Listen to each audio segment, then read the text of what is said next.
Good morning student. तो हम लोग अभी तक साहित्य का अध्ययन कर रहे थे और साहित्य में हम लोग जो है साहित्य सागर पुस्तक के संक्षिप्त कहानियों के भाग से 2 कहानियों का अध्ययन किया जा चुका है। परीक्षा की दृष्टि से 2 कहानियों, एक है बड़े घर की बेटी, दूसरा है भीड़ में खोया आदमी। साहित्य सागर पद्य भाग से हम 2 कविताओं का अध्ययन कर चुके हैं।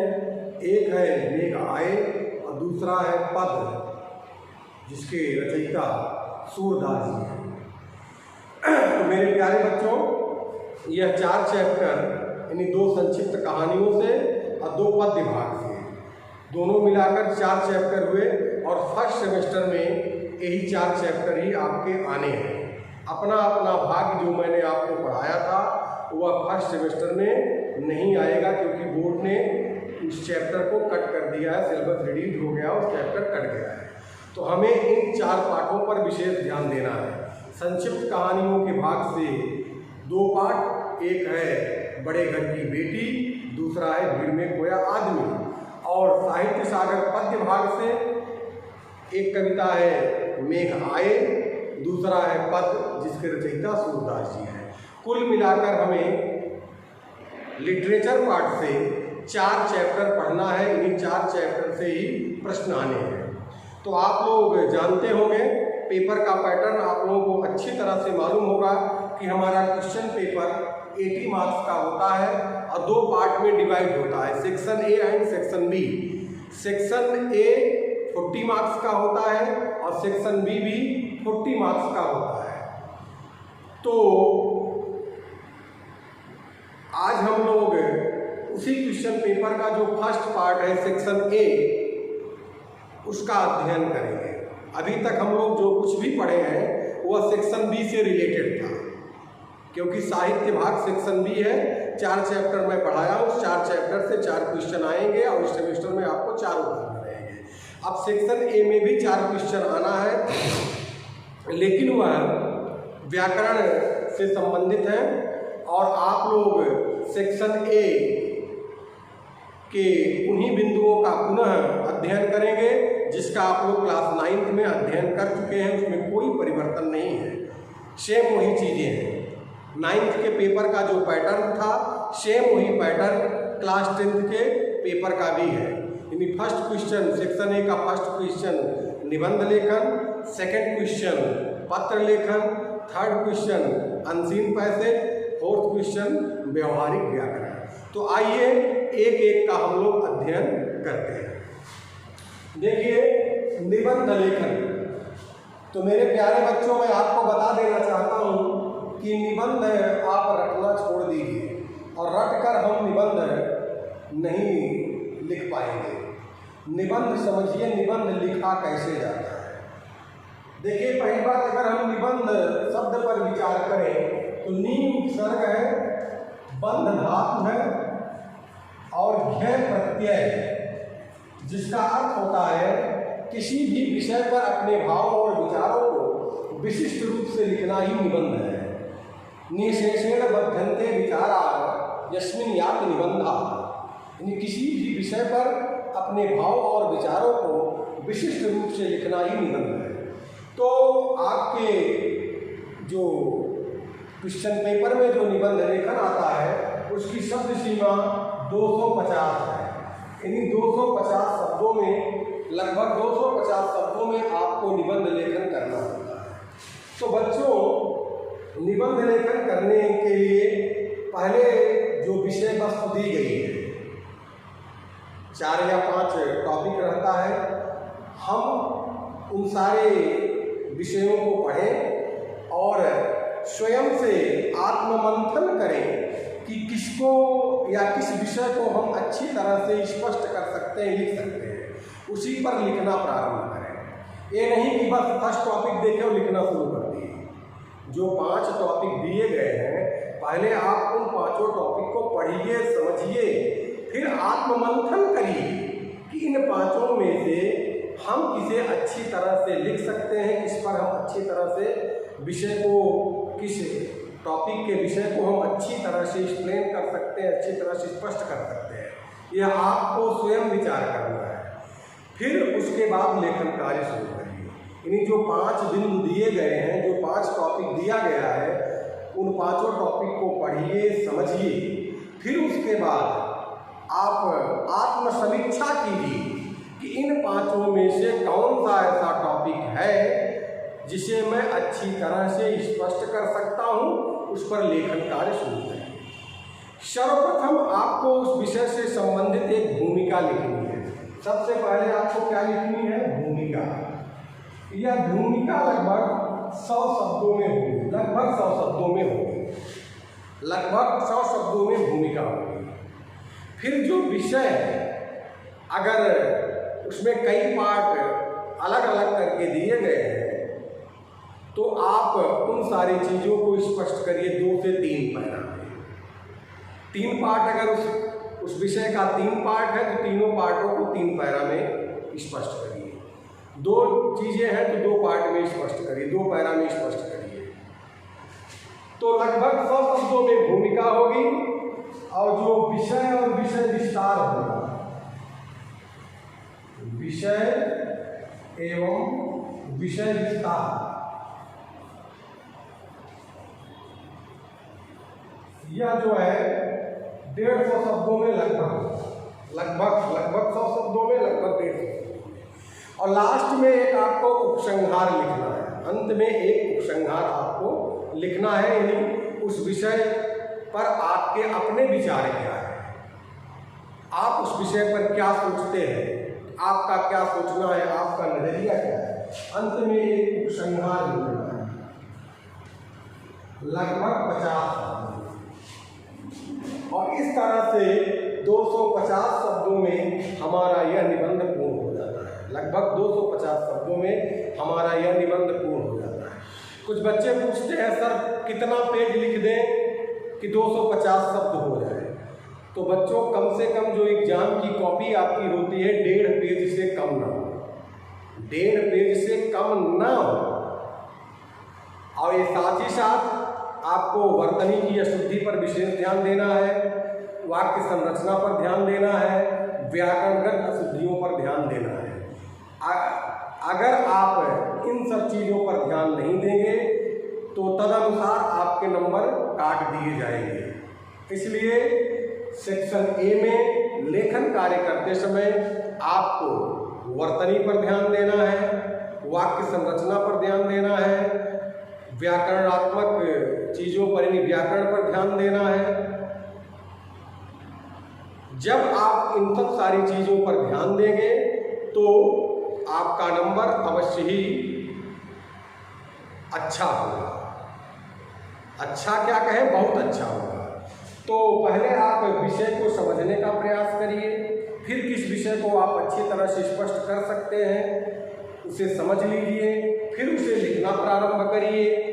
पहले भूमिका लिखिए, लगभग 100 शब्दों में, 80 से 100 शब्दों में भूमिका लिखिए। फिर उस विषय को 2 से 3 पैरा में 100 से लेकर 150 शब्दों में स्पष्ट करिए। अंत में एक अपना उपसंहार दीजिए जो लगभग 50 शब्दों में हो। एक चीज़ आप लोग ध्यान दीजिएगा, आप लोग एग्जाम टाइम में करते क्या है, एक लाइन कई बार रिपीट करते हैं, तो इस पुनरुक्ति दोष पर भी नंबर कटते हैं। तो आइए कुछ महत्वपूर्ण बिंदु लेकर मैं आपके समक्ष यहाँ उपस्थित हुआ हूँ। इन सारे बिंदुओं पर आप लोग समझिए, इनसे संबंधित निबंध को देखिए, जानिए, जिससे आप आसानी से निबंध लेखन करेंगे। देखिए, यह मत समझिएगा कि सर इसको दे रहे हैं किसी से क्वेश्चन पेपर होगा।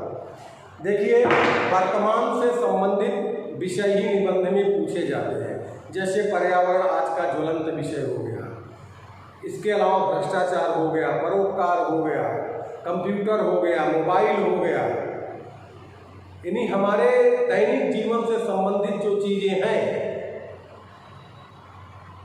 दैनिक जीवन से संबंधित जो समस्याएं हैं, उन्हीं को केंद्र में रखकर ही इस निबंध लेखन प्रश्न को दिया जाता है, जिससे हर विद्यार्थी कहीं न कहीं, जिसके विषय में हर विद्यार्थी कहीं न कहीं जानता है, समझता है।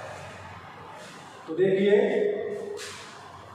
मैं लिख दे रहा हूँ, आप लोग इन सारे बिंदुओं को जानते रहिए। परोपकार, दूसरा है पर्यावरण।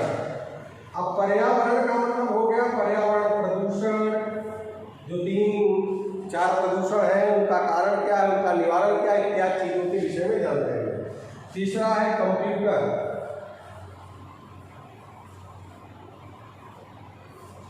चौथा है मोबाइल,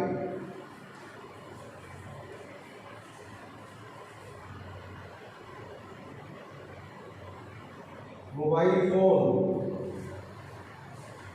इंटरनेट,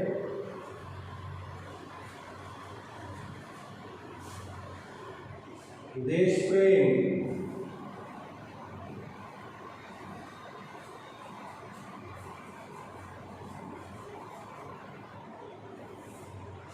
इसके अलावा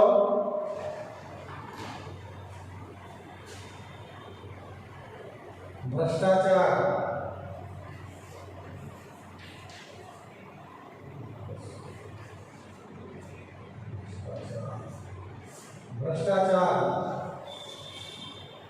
बाल मजदूरी,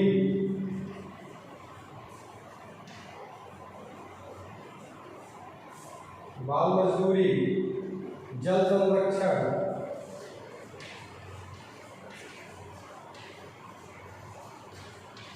प्राकृतिक आपदा,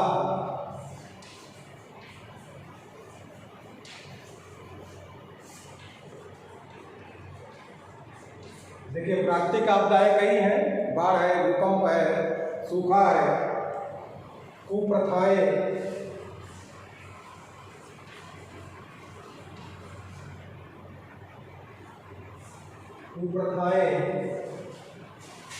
वृक्षारोपण,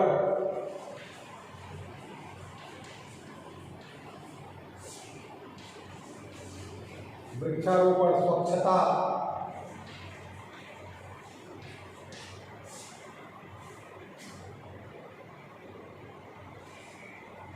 प्रौढ़ शिक्षा,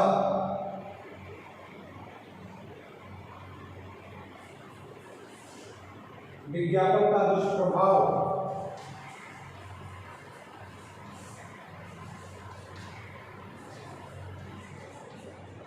विज्ञापन का प्रभाव, साक्षरता या स्त्री शिक्षा लिखिए। तो लगभग महत्वपूर्ण 15 बिंदुओं को मैंने आपके समक्ष प्रस्तुत कर दिया है। और मैं 3-4 बार जब बोर्ड में कॉपी करेक्शन करने के लिए गया हूँ तो वहाँ उन सब चीज़ों पर हम लोगों में आपस में चर्चा हुई। तो लगभग बोर्ड का जो पैटर्न है उसमें यही है कि निबंध लेखन में वही चीज़ें पूछी जाती हैं जो हमारे दैनिक जीवन से कहीं न कहीं संबंधित होती है, जैसे परोपकार, पर्यावरण, कंप्यूटर, मोबाइल, इंटरनेट, देश प्रेम, भ्रष्टाचार, बाल मजदूरी, जल संरक्षण, प्राकृतिक आपदा, कुप्रथाएं, वृक्षारोपण, स्वच्छता, विज्ञापन का प्रभाव या विज्ञापन का दुष्प्रभाव, स्त्री शिक्षा इत्यादि चीज़ें कहीं न कहीं हमारे जीवन से संबंधित है। अब पर्यावरण में इस पर्यावरण को कैसे संरक्षित किया जाए, पर्यावरण के प्रदूषण के क्या कारण हैं, कौन किस तरह के कितने प्रकार के प्रदूषण होते हैं, उन प्रदूषणों के कारण क्या है, उन प्रदूषणों का निवारण कैसे हो सकता है, इन सब सारी चीज़ों के विषय में जानना और समझना। तो आप लोग जो टॉपिक दिया हूँ इसे रटना नहीं है। आपके पास जो ग्रामर की पाठ्य पुस्तक है सरस हिंदी व्याकरण, उसमें आप इन बिंदुओं को देखिए, समझिए और अध्ययन करिए। अध्ययन करने से तात्पर्य उसका वाचन करिए, दिया गया होगा, सारे विषय दिए गए होंगे, आप उन्हें पढ़िए, फिर समझिए कैसे आप उसकी भूमिका लिखेंगे, कैसे आप विषय विस्तार करेंगे, किस तरह आप उपसंहार लिखेंगे। तो यह हमारा फर्स्ट टॉपिक रहा, निबंध लेखन। हाँ, इसी में एक चीज़ और रहता है बच्चों, कहानी लेखन और जो है चित्र के माध्यम से निबंध या कहानी। तो मैं आपको बताना चाहूँगा, जैसे दिया रहता है एक मौलिक कहानी लिखिए जिसका प्रारंभ अमुक वाक्य से हुआ हो, या एक मौलिक कहानी लिखिए जिसका अंत अमुक वाक्य से हुआ हो। तो कहानी लेखन करते समय आपको यह ध्यान देना चाहिए कि कहानी में संवाद बीच बीच में होना चाहिए। संवाद जरूरी होता है, संवाद पर नंबर होता है।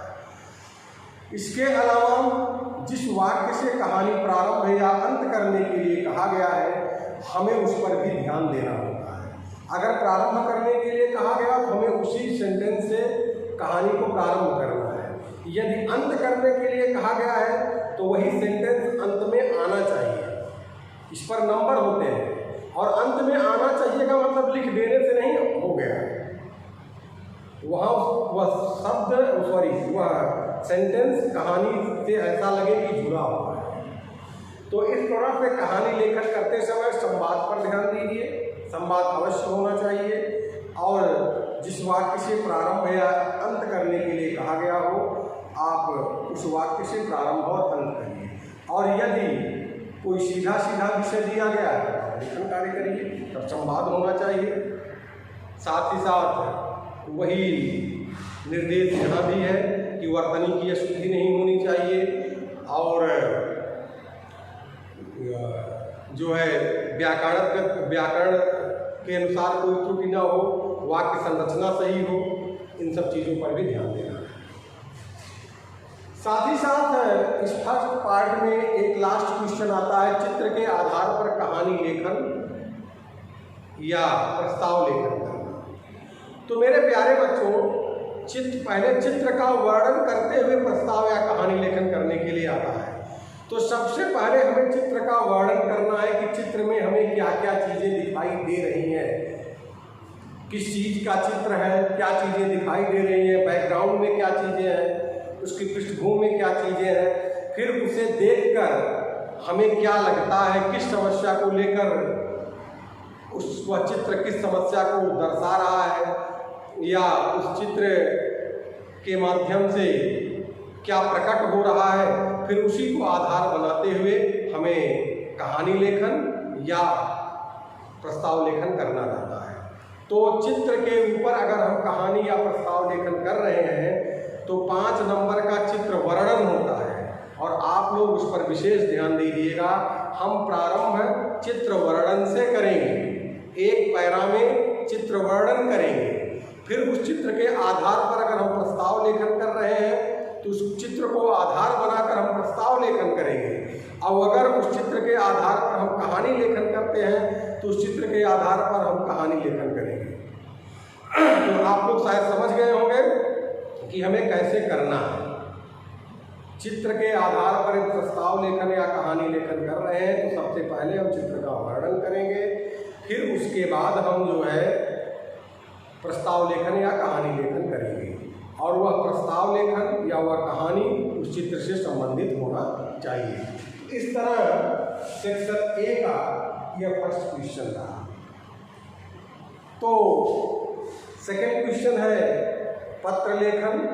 आइए पत्र लेखन को समझा जाए, जाना जाए।